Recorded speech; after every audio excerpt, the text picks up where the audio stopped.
Lena Moore had spent her whole life running, from hungry landlords, from men with greedy eyes, from the whispers that followed her like shadows. But here, on this dusty Montana train platform with a stranger's name tucked in her pocket, she dared to hope. For the first time, she wasn't running away. She was running toward. Beau Carver wiped his sweaty palms on his trousers before folding the letter again. He had read it 5 times already, but the words still made his heart pound. A wife. His wife. The idea was equal parts thrilling and terrifying. The late afternoon sun slanted through the barn door as Beau leaned against the fence, staring at the neat handwriting. Miss Lena Moore, supposedly a schoolteacher from St. Louis, had agreed to come. In 3 weeks she would step off the stagecoach and into his life. If she didn't change her mind. His sister Martha had been the one to push him into sending for a bride. "You're lonely, Beau," she'd said, hands on her hips like she always did when she meant business. "You work this land, go to church, help your neighbors, but you come home to an empty house. That's no way to live." Beau sighed, tucking the letter into his shirt pocket. He wasn't a man who liked taking risks. Cattle he understood. Crops he could predict. But a woman? A stranger who'd agreed to marry him sight unseen? That was a gamble. Still, he wanted this. Wanted a family. Wanted someone to sit beside him on the porch at dusk, to laugh with at supper, to stand beside him in church on Sundays. He wasn't asking for grand love. Just companionship. Just someone. A gust of wind sent dust swirling across the yard, and Beau squinted toward the horizon. Somewhere out there, a woman was packing her things, leaving behind everything she knew, all because of a few letters and a promise. What if she hates it here? What if she hates me? He shook his head, forcing the doubts away. He had prayed over this. Martha had prayed over this.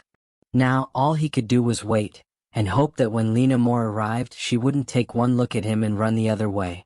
The stagecoach rolled into town on a Thursday, kicking up a cloud of dust that made Beau's chest tighten. He stood near the station, hat in hand, trying not to look as nervous as he felt. What if she took one glance at him and turned right back around? What if she wasn't anything like her letters? The door creaked open, and a woman stepped down, petite, her dark hair tucked neatly under a simple bonnet, her gloved hands smoothing her travel-worn dress. When she lifted her gaze, Beau's breath caught. Lena Moore was prettier than he'd imagined, but it wasn't just that. There was something in her eyes, a wariness like a wild animal ready to bolt. "Mr. Carver?" Her voice was softer than he expected, with a faint tremor. Beau swallowed hard and nodded. "Yes, ma'am." "Welcome to Montana." She offered a small smile, but it didn't quite reach her eyes. He reached for her trunk, his fingers brushing against hers by accident. She flinched, just slightly, before forcing another polite smile. She's scared. The realization hit him like a punch. He'd been so worried about his nerves, he hadn't considered hers. She'd traveled across the country to marry a man she'd never met. Of course she was afraid. As they walked toward his wagon, Beau searched for something to say. "The town's not much, but the folks are good people. My sister's eager to meet you." Lena nodded, her fingers gripping the edge of her skirt. "I'm looking forward to it." But her knuckles were white. Martha fussed over Lena like a mother hen, pressing a cup of tea into her hands and chattering about the weather, the church social next week, how nice it would be to have another woman around. Lena smiled and nodded, but Beau could see the exhaustion in her face. Then the storm hit. Rain lashed the windows and the wind howled like a wounded beast. Martha's husband, Tom, burst through the door, dripping wet. "Preacher says you two ought to marry tonight. River's rising. He won't be able to cross tomorrow if this keeps up." Beau's stomach dropped. He'd planned to give Lena time to settle in, to get to know each other first. But now, Lena's face paled, but she set her teacup down with steady hands. If that's what needs to be done. The ceremony was quick. Just Beau, Lena, Martha, Tom, and the preacher in his tiny parlor, the words almost drowned out by the storm outside. When it came time to sign the papers, Beau noticed Lena's hesitation before she wrote her name. Lena Moore. But something about the way she held the pen made him wonder. That night, as the wind rattled the shutters, Beau spread a blanket on the floor beside the bed. "You take the mattress. I'll sleep here." Lena stared at him. You don't have to. I know, he said, but I want you to feel safe. For the first time since she'd arrived, her shoulders relaxed, just a little. The next morning, Lena was up before the sun. By the time Beau stumbled into the kitchen, she had biscuits in the oven and coffee brewing. You didn't have to do all this, he said, rubbing sleep from his eyes. She shrugged, her back to him as she kneaded dough. I want to pull my weight. And she did. Over the next few days, Lena worked harder than any woman, or man, Beau had ever seen. She helped Martha with the washing, weeded the garden without being asked, and even mended the hole in his barn roof that had been leaking for months. But it was the way she was with animals that surprised him most. Beau's old hound, Samson, had taken to her immediately, following her around like a shadow. And when one of the ranch hands brought in a colt with a spooked temper, Lena approached it slow and quiet, humming under her breath until the animal let her touch its nose. You're good with them, Beau said, watching her. She glanced up, her fingers still stroking the colt's neck. They're easier than people. There was something sad in the way she said it, something that made Beau want to ask questions. But then the church bell rang in the distance, and Lena's expression shuddered again. Sunday service, she murmured. Best not be late. As they walked into town, Beau noticed how Lena kept her head down, how she flinched when the preacher's wife greeted her too loudly. Who hurt you? He wanted to ask, but he didn't. Not yet. The general store smelled of flour, leather, and the sharp tang of pickling spices. Lena kept her head down as she moved between the shelves, counting out coins for a bag of sugar. Beau had stayed outside to talk with the blacksmith, leaving her to her shopping. She liked these small moments alone. No watching eyes, no need to perform. Then she heard it. A low, rough chuckle from behind her. Well, I'll be damned. If it ain't Lottie LaRue. The name hit her like a slap. Lena froze, her fingers tightening around the sugar sack. She knew that voice. Knew it from smoky theaters and the back rooms of saloons where men thought a piano girl was just another thing they could buy. Slowly she turned. Hank Dobson leaned against the counter, his grin showing yellowed teeth. He was thicker now, his face red from sun and whiskey, but those same cold eyes stared back at her. You got the wrong person, she whispered. Hank barked a laugh. Oh, I don't think so. Saw you play plenty back in Kansas City. Never forget a pretty face, especially one that knew how to smile for tips. He stepped closer, his voice dropping. Imagine my surprise seeing you here, dressed like some preacher's daughter. What's your game, Lottie? Lena's pulse roared in her ears. She forced herself to breathe. My name is Lena Moore. I'm married now. Hank's eyebrows shot up. Married? To who? That Carver fella outside. He whistled low. Bet he don't know who you really are. The storekeeper, Mr. Higgins, glanced between them, curiosity plain on his face. Lena's cheeks burned. She shoved the coins across the counter and grabbed her purchases. Enjoy your lies while they last, Hank called after her as she pushed through the door. This town ain't gonna like Findin out, they got a saloon girl in their midst. Outside the sunlight felt too bright. Beau stood by the wagon talking with the blacksmith. He turned when he saw her, his smile fading as he took in her face. Everything all right? He asked. Lena forced a nod. Just tired. But as they rode home, Hank's words echoed in her mind. This town ain't gonna like Findin out. And neither would Beau. That night, Lena waited until Beau was asleep before she crept to the trunk at the foot of their bed. Inside, beneath her few dresses, lay the remnants of her old life. A faded playbill, a ribbon from her father's violin, the lace gloves she'd worn on stage. Hands shaking, she pulled them out. She should burn them. But when she touched the playbill, Lottie LaRue, the songbird of the West, her throat tightened. For all the shame that name carried, it had been hers. Her survival. Her music. A floorboard creaked. Lena whirled to find Beau standing in the doorway, his face unreadable in the lamplight. Lena? His voice was rough with sleep. What's all this? Her breath caught. The truth was right there in her hands. But fear won. Just some old things, she said, shoving them back into the trunk. Nothing important. Beau studied her for a long moment. Then he simply nodded and held out his hand. Come back to bed.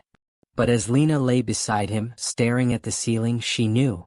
The past wasn't buried. Was coming. The barn dance was supposed to be a happy occasion.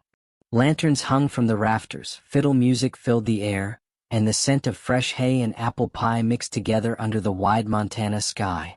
Lena had tried to avoid going, but Beau had been so hopeful, his hand warm around hers as he said, "Everyone wants to meet you properly."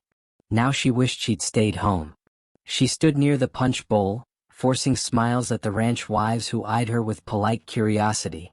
Beau was across the room, laughing with some of the men, his face relaxed in a way she hadn't seen before.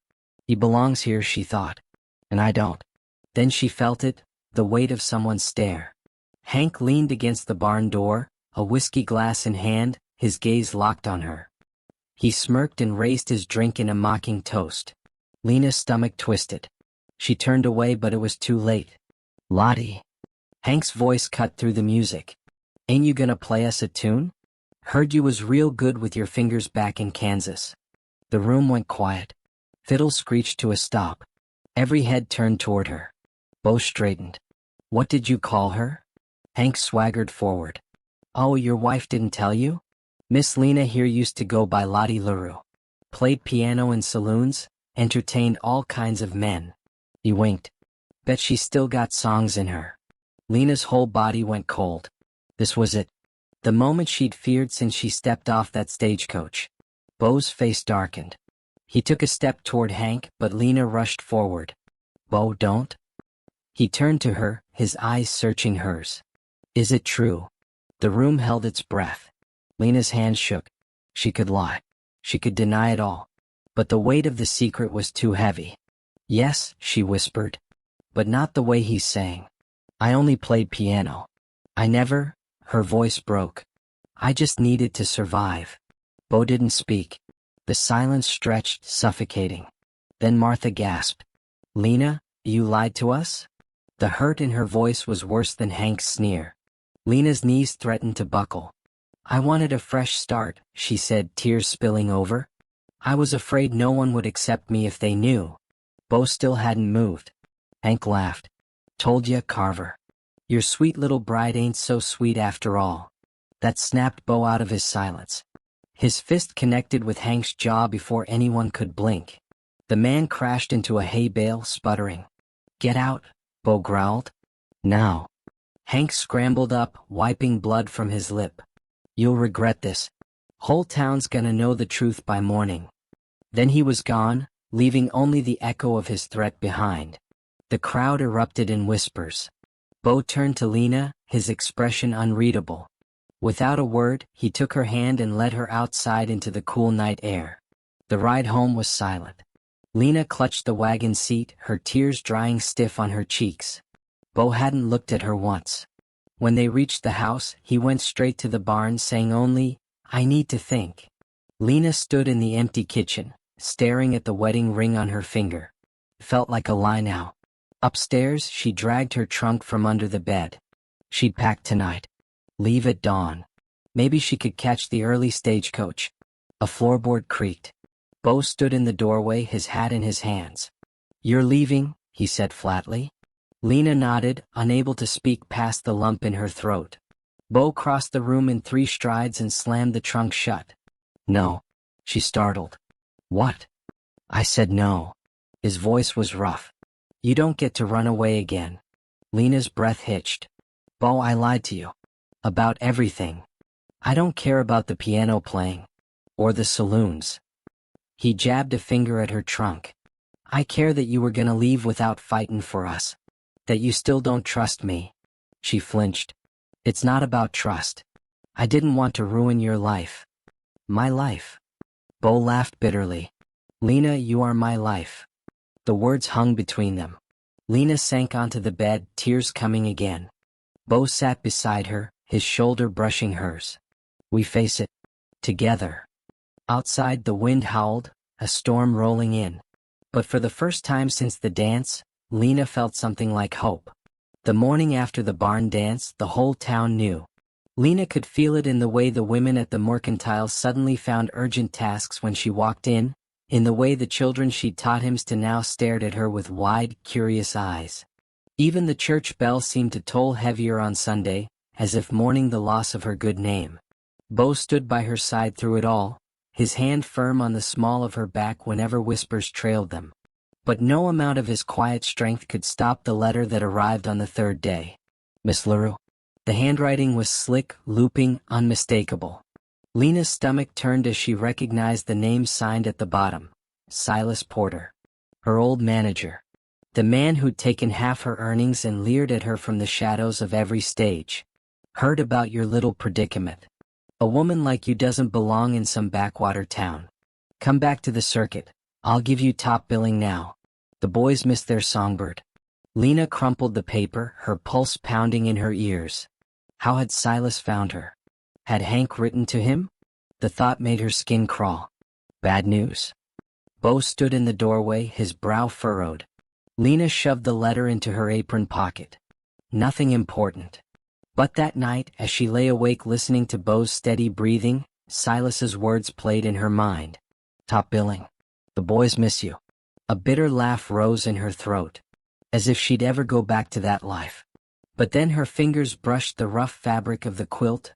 Beau's grandmother had made it, he told her. A family heirloom. What right do I have to this?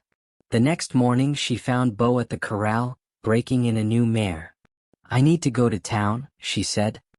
He wiped sweat from his forehead, studying her. You sure? After everything. I'm sure. Silas was waiting at the saloon just as she knew he would be. He'd gotten fatter, his rings digging into pudgy fingers as he sipped whiskey. Lottie, he crooned. Or is it Mrs. Carver now? Lena didn't sit. How did you find me? Silas smirked. Folks talk. Especially about pretty ex-performers shaming decent men. He leaned forward. You really think that rancher of yours can protect you when the whole town turns? The words hit like a slap. Lena forced herself to breathe. I'm not coming back. Not even for this? Silas slid a contract across the table. The number at the bottom made her blink. Enough money to buy a small farm. Enough to make her independent. Her fingers twitched. Silas saw it. Sign today and I'll throw in private rail car. No more dirt, no more judgmental church ladies. His voice dropped. No more lies. For one terrifying second, Lena imagined it, the roar of applause, the freedom of the road, no more hiding. Then she thought of Beau's face when he'd said you are my life. She pushed the contract back. My answer's no. Silas's smile vanished. You'll regret this. Lena turned for the door. Carver won't want you when he hears what I know, Silas called after her. She froze. That's right, darlin'. Everyone's got secrets. Even you. The town meeting was supposed to be about the upcoming cattle drive. But from the moment Lena walked in with Beau, she knew this was about her. Hank stood at the front, his face still bruised from Beau's punch. I move we vote on whether certain undesirables should be allowed at public gatherings, he announced, staring straight at Lena. A murmur rippled through the crowd. Martha gasped. Beau's hand tightened around Lena's. Preacher Higgins stood. Now Hank, that's no way to. Don't now Hank me, Hank snapped. We got children here. Women. You really want some saloon girl corrupting him? Lena's vision blurred. She'd heard this before, the same accusations, the same disgust. She braced for the shame to swallow her whole. Then Beau stood. Every eye turned to him as he walked to the front. For a heartbeat, Lena thought he might hit Hank again. Instead he turned to the crowd. My wife, he said, voice rough but clear, is the bravest person I know. The room fell silent. She worked honest jobs to survive. She's tended your sick kids, helped mend your fences, played hymns in this very church. Beau's gaze swept the crowd. If that's not good enough for you, then you're not good enough for her. Hank scoffed. She lied to you, Carver. Beau didn't flinch. And I'm choosing to forgive her. That's what decent folks do. For a long moment no one spoke. Then, I stand with Beau. Every head turned. The preacher's wife, Mrs. Higgins, rose from her seat, her chin high. Lena taught my granddaughter piano. That's all I need to know. One by one, others stood, Martha, Tom, old Mr. Larson who Lena had helped after his fall. Hank's face turned purple. "You're all fools." Beau stepped nose to nose with him. "You're done here." As Hank stormed out, Lena finally let herself breathe. Beau came back to her side, his hand finding hers. "It's not over," she whispered. He squeezed her fingers. "But we're not alone." And for the first time since the storm, Lena dared to believe him. The days after the town meeting were quieter, but Lena still felt the weight of lingering stares when she walked down the street. Some folks nodded politely now, thanks to Beau's speech and Mrs. Higgins' support, but others still crossed the road to avoid her. Beau hadn't changed. He brought her coffee in the mornings just the way she liked it, with a spoonful of honey. He asked her opinion on ranch matters, really listened when she spoke. And at night, when the nightmares came, the ones where Silas dragged her back to the stage or Hank's laughter chased her through the streets, Beau would wake her with a gentle hand on her shoulder and stay until her breathing steadied. But there was still a wall between them. Lena could feel it every time she caught Beau watching her with an unreadable expression, like he was waiting for something. One evening, as they sat on the porch watching the sunset paint the prairie gold, she finally asked, "What are you thinking?" Beau turned the wedding band on his finger, a habit she'd noticed when he was nervous. "I was just wondering." He hesitated. "Do you miss it? The music, I mean." Lena stiffened. She hadn't touched a piano since coming to Montana. Hadn't even hummed beyond church hymns. "Sometimes," she admitted softly. "Not the places, not the people, but the music." Her fingers twitched against her knees, remembering the weight of ivory keys. That part was real. Beau nodded like he'd expected this answer. Then he stood and held out his hand. "Come with me." He led her to the church. At this hour, it stood empty, the stained glass windows dark. Beau produced a key. "Preacher lent it to me," he explained, and ushered her inside. Moonlight streamed through the windows, casting blue and red patterns across the old upright piano in the corner. Lena's breath caught. "I know it's not fancy," Beau said, rubbing the back of his neck. "But I thought maybe—" She didn't let him finish. Sitting on the bench, she lifted the fallboard with trembling hands. The keys were chipped, the pedals squeaky, but when she pressed a tentative C chord, the sound rang pure. Lena closed her eyes and played. Not the careful hymns she'd taught the children, but the wild, aching melodies of her past, the ones that had poured from her fingers in smoky rooms when the loneliness threatened to swallow her whole. When the last note faded, she realized her cheeks were wet. Beau stood beside the piano, his eyes shining. "That's the first time," he said hoarsely. "I've really heard you." Lena reached for his hand. "I'm sorry I didn't trust you sooner." Beau squeezed her fingers. "You can now." And for the first time she believed it. The letter arrived at dawn. Lena recognized Silas's slanted handwriting immediately. Her stomach twisted as she broke the seal. "Last chance, Lottie. Sign the contract, or I'll tell Carver what really happened in St. Louis." Her hands shook. "He's bluffing," she told herself. Silas didn't know, couldn't know, about the fire, about the man who'd died. But what if he did? Bad news. Beau stood in the kitchen doorway, his hair still sleep-tousled. Lena crumpled the letter. Nothing important. But Beau wasn't fooled. He took her hands, gently prying the paper free. As he read, his jaw tightened. "This is blackmail." Lena couldn't meet his eyes. Silas always gets what he wants. Beau was quiet for a long moment. Then, "Wait here." He returned an hour later, his boots dusty and his face grim. "It's done," he said, handing her a bank draft. The amount made her gasp, enough to pay off Silas's demands twice over. "Beau, this is— where did you—" "Sold Jasper." Lena's heart stopped. Jasper was Beau's prize stallion, the one he'd raised from a foal. The horse he'd refused to sell even when the ranch struggled last winter. "No," she whispered. "You can't." Beau cupped her face. "Listen to me. Whatever Silas thinks he knows, whatever happened before, it doesn't change who you are now." His thumb brushed her cheek. "But we face it together. No more secrets." The dam broke. Tears spilled as Lena told him everything. About the theater fire, about the drunken stagehand who'd trapped her in the dressing room, about how she'd pushed him away and he'd stumbled into the flames. How no one had blamed her, but she'd blamed herself. Beau pulled her close, his arms a shelter. You were protecting yourself. But people died, she choked out. And you've carried that long enough. He pressed his forehead to hers. Let me help you bear it now. Outside, the first birds of morning began to sing. The morning of the wedding dawned clear and golden, as if the heavens themselves had blessed the day. Lena stood before the small mirror in the preacher's back room, adjusting the delicate lace collar of her dress, a gift from Martha, stitched with wildflowers along the hem. You look beautiful, Martha whispered, pressing a kiss to her cheek before slipping out to join the others.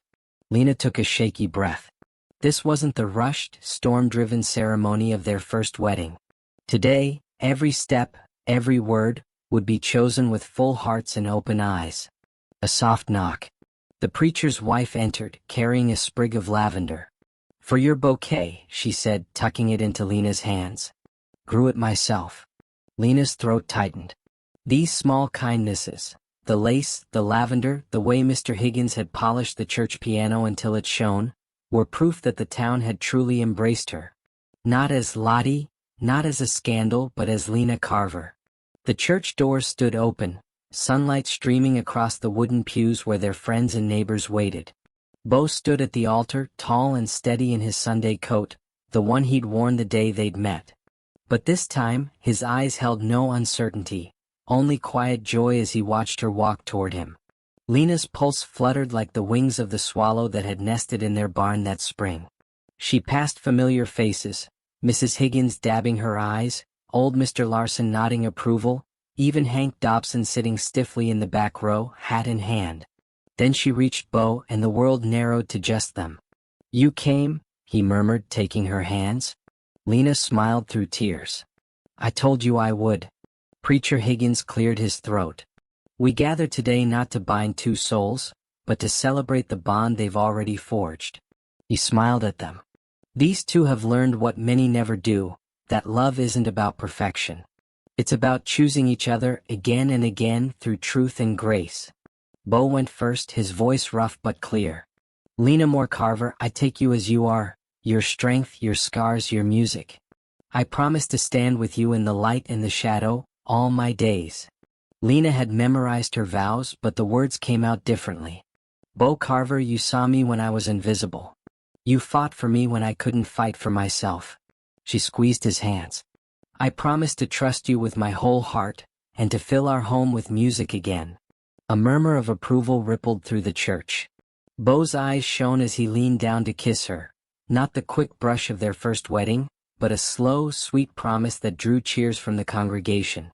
Outside, the whole town had gathered for the picnic. Tables groaned under pies and smoked meats, children chased each other through the grass, and someone had even brought a fiddle. Lena stood on the church steps, Beau's arm around her waist, watching the life they'd built together unfold before them. You happy, Mrs. Carver? Beau whispered in her ear.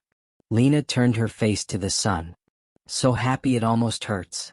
Then, because some habits die hard, she added, don't let me wake up. Beau laughed and spun her into the sunlight. Oh darling, this is just the beginning. And as the church bell rang across the valley, Lena knew he was right. The new piano arrived on a Tuesday, hauled all the way from St. Louis in a wagon lined with straw. Lena played her first concert that Sunday, not in a saloon, not for coins, but for the whole town gathered in the churchyard.